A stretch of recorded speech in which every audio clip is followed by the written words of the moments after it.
Hello guys, welcome to hey Guru channel. நான் உங்கள் குரு. இன்னைக்கு நம்ம பார்க்க போகிறது 10 ஹேபிட்ஸ் ஆஃப் சக்ஸஸ்ஃபுல் பீப்புள், வெற்றியாளர்களின் முக்கியமான 10 பழக்கங்கள். சக்ஸஸ் இந்த வார்த்தைக்கு ஒவ்வொருத்தங்க கிட்டையும் ஒவ்வொரு அர்த்தம் இருக்கும். சில பேருக்கு ஃபைனான்சியலான அச்சீவ்மெண்ட்ஸ், அதோட பணக்காரங்களாகிறது தான் வெற்றியாக இருக்கும்.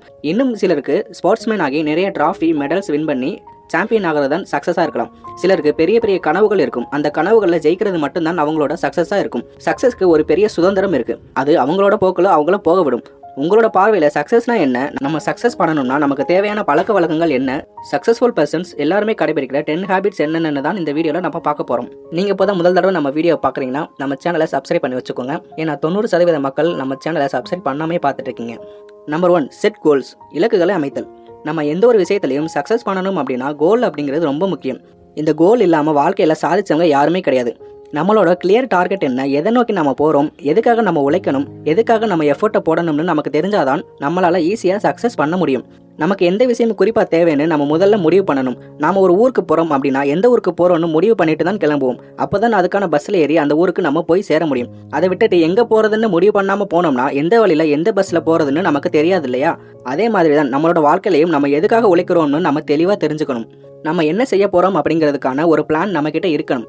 நம்மளோட கோல்ஸை செட் பண்ணி வச்சுக்கணும். அந்த கோலை ரொம்ப ஸ்ட்ராங்காக நிற்கணும். நம்ம ஸ்ட்ராங்காக நிற்கும் போது நமக்கான ஸ்ட்ரென்த்து கூடும். இப்போ நம்ம தொடர்ந்து முன்னாடி போகலாம். அந்த கோலுக்கான நம்மளோட எஃபர்ட்டை போட்டு உழைக்க ஆரம்பிச்சோம்னா கோலை நம்மளால் ஈஸியாக ரீச் பண்ண முடியும். Number 2, take responsibility for their life.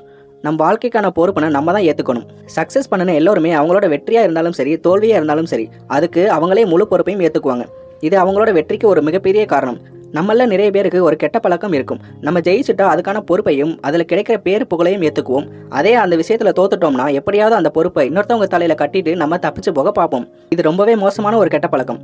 நம்ம ஜெயிக்கும் போது நம்ம கிட்ட இருக்கிற பொறுப்பு நம்ம தோக்கும் போதும் இருக்குதுங்கிறத நம்ம மறந்துடக்கூடாது. நம்ம தோத்துட்டோம் அப்படிங்கிறது பிரச்சனை கிடையாது. நம்ம பண்ணின மிஸ்டேக்ஸ்ல இருந்து நம்ம நிறைய கற்றுக்கிட்டோமாங்கிறது தான் முக்கியம். அதே மாதிரி எப்போவுமே நம்மளோட ப்ரெசென்ட்ல நம்ம செயல்பாடுகள் எல்லாமே இருக்கணும். நம்ம ஃபியூச்சருக்காக ஒரு பிளான் பண்ணி அதுபடி செயல்படணும். நான் எப்படி ஒரு வேலையை செய்கிறேன், ஒருவேளை அது மிஸ்டேக் ஆயிடுச்சுன்னா அதுலேருந்து நான் என்ன கற்றுக்கிறேன், அதை எப்படி கற்றுக்கிறேன் அப்படிங்கிறதுல தான் நம்மளோட வெற்றி இருக்குது.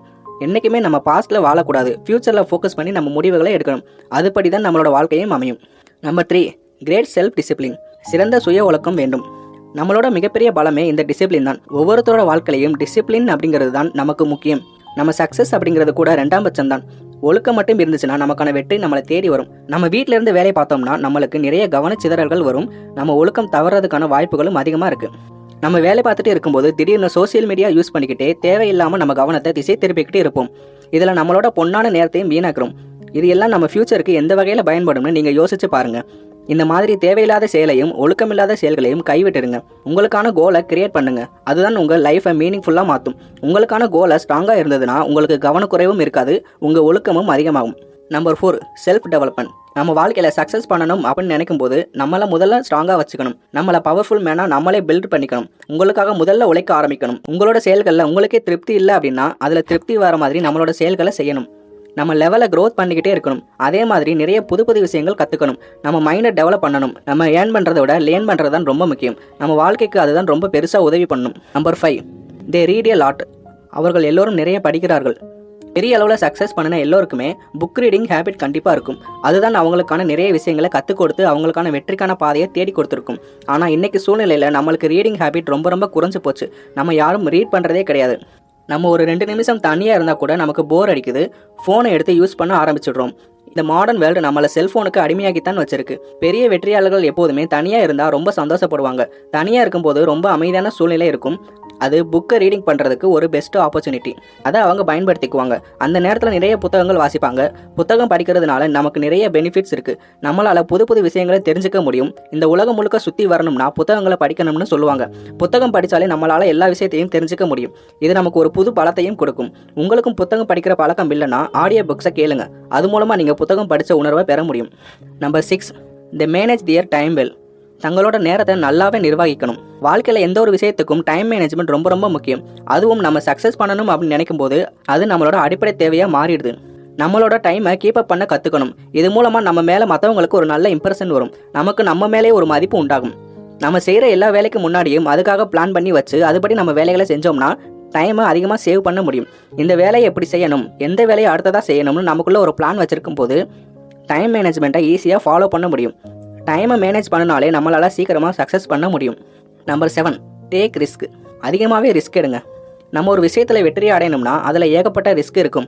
அப்போது நம்ம ரிஸ்க் எடுக்கிறதுக்கு தயங்கவே கூடாது. சக்ஸஸ் பர்சன் எல்லாருமே ரிஸ்க் உள்ள சவால்களை தான் முதல்ல சூஸ் பண்ணுவாங்க. ஏன்னா எந்த விஷயத்தில் ரிஸ்க் அதிகமாக இருக்கோ அந்த விஷயத்தில் தான் சுவாரஸ்யமும் அதிகமாக இருக்கும். அந்த விஷயத்தில் தான் நம்மளுக்கு தேவையானதும் இருக்கும்னு நாம் புரிஞ்சுக்கணும். நம்ம ரிஸ்க் எடுத்து போராடி சக்ஸஸ் பண்ணிட்டா அதில் கிடைக்கிற மகிழ்ச்சிக்கு அளவே கிடையாது. அது மூலமாக நம்ம நினச்சி பார்க்க முடியாத அளவு ஒரு வெற்றி அடைய முடியும். அதனால எப்போவுமே போல்டாக ரிஸ்க் எடுக்க கற்றுக்கோங்க. Number 8, they keep going when they suffer failure and setbacks. Loss ஆகாத ஒரு விஷயம் இந்த உலகத்தில் கிடையவே கிடையாது. ஏற்றம்னு ஒன்று இருந்தால் இறக்கம்னு ஒன்று இருக்கும். வெற்றின்னு ஒன்று இருந்தால் தோல்வின்னு ஒன்று இருக்கும். அதே மாதிரி தான் நம்ம பிஸ்னஸ் பண்ணும்போதும் சரி, நம்ம வாழ்க்கையில் சக்ஸஸ் பண்ணுறதுக்காக ஓடிட்டு இருக்கும்போதும் சரி, சில விஷயங்களை நம்ம இழக்கிறதுக்கு தயாராக இருக்கணும். தோல்வி தான் வெற்றிக்கு முதல் படி. நம்ம ஒரு தடவை தோத்துட்டோம்னா அந்த விஷயத்திலேயே நம்ம கவனத்தை செதற விடாமல் அடுத்ததாக ஜெயிக்கிறதுக்கு என்ன பண்ணணும், இந்த தோல்வியில் நம்ம என்ன தப்பு பண்ணணும்னு தெரிஞ்சுக்கிட்டு அந்த தப்பை எல்லாம் சரி பண்ணி அந்த வெற்றிக்கான நம்ம வேலையை செய்ய ஆரம்பிக்கணும். நம்மளோட தோல்விகளையும் பின்னடைவுகளையும் அப்படியே நாம டயர்டாகி உட்காந்துட்டோம்னா நம்மளால ஜெயிக்கவே முடியாது. பெரிய அளவில் ஜெயிச்ச எல்லோருமே இந்த மாதிரி பின்னடைவுகள் வரும்போது முதல்ல ஓடின வேகத்தை விட இன்னும் அதிகமான வேகத்தில் வெற்றியை நோக்கி ஓட ஆரம்பிப்பாங்க. வெற்றியாளர்கள் எல்லாம் இதனால தான் மிகப்பெரிய உயரத்தில் இருக்காங்க. Number 9, they find a way to win. அவர்கள் வெற்றிக்கான வழியை இறுதி செய்கிறார்கள். நம்ம வெற்றியை நோக்கி போகணும் அப்படின்னா அதுக்குன்னு ஒரு பாதை இருக்கும். அந்த பாதை எதுன்னு நம்ம கண்டுபிடிக்கணும். நம்ம கோலை சரியாக சூஸ் பண்ணிட்டோம்னாலே அந்த பாதையும் நம்ம கண்ணுக்கு தெளிவாக தெரியும். அந்த பாதையில் போகும்போது நிறைய தடைகள் வரும். நம்ம கூட இருக்கிறவங்களே அந்த பாதையில் நம்மளை போக விடாமல் தடுப்பாங்க. இதெல்லாம் தாண்டி தான் நம்ம வெற்றிக்கான பாதையில் முன்னோக்கி போகணும். நம்மள சில பேர் தடுக்கிறாங்கன்னா அப்போ நம்ம சரியான பாதையில் தான் போகிறோம்னு அர்த்தம். நமக்கு தடை போடுறதுக்குன்னு சில பேர் எப்போவுமே இருக்கத்தான் செய்வாங்க. அவங்கள போகிற போக்கில் அப்படியே கடந்து போயிடணும். உங்களுக்கான சரியான பாதையை நீங்கள் சூஸ் பண்ணணும். நீங்கள் அதில் சரியாக பயணம் பண்ணணும். உங்கள் வெற்றிக்கான வேலைகளை நீங்கள் சரியாக செய்யும்போது நம்மளோட வெற்றியை யாராலையும் தடுக்க முடியாது. Number 10, they do what they love. நம்ம மனசுக்கு பிடிச்ச விஷயத்தை தான் நம்ம எப்போவுமே முதல்ல செய்வோம். அதுக்கு தான் முன்னுரிமை கொடுப்போம். எந்த ஒரு விஷயத்தை செஞ்சாலும் அதை விரும்பி செய்யணும். அப்படி விரும்பி ஒரு வேலை செய்யும் போது தான் நம்மளால் ஈஸியாக சக்ஸஸ் பண்ண முடியும். எப்போவும் நீங்கள் ஆஃபீஸ் ஒர்க்குக்கு போயிட்டு வந்து ரொம்ப ஸ்ட்ரெஸ்ஸோட வெறுப்பாக வீட்டுக்கு வர்றீங்க. உங்களால் நிம்மதியாக ரெஸ்ட் எடுக்க முடியல. உங்கள் வீட்டில் இருக்கிறவங்க கூட ஃப்ரீயாக பேச முடியல.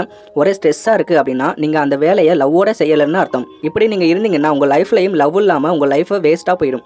எந்த ஒரு விஷயத்தை செஞ்சாலும் விரும்பி ஆசையோடு செய்யுங்க. இப்படி விருப்பம் இல்லாத விஷயத்தை செய்யாமல் விட்டுடுங்க. தப்பே கிடையாது.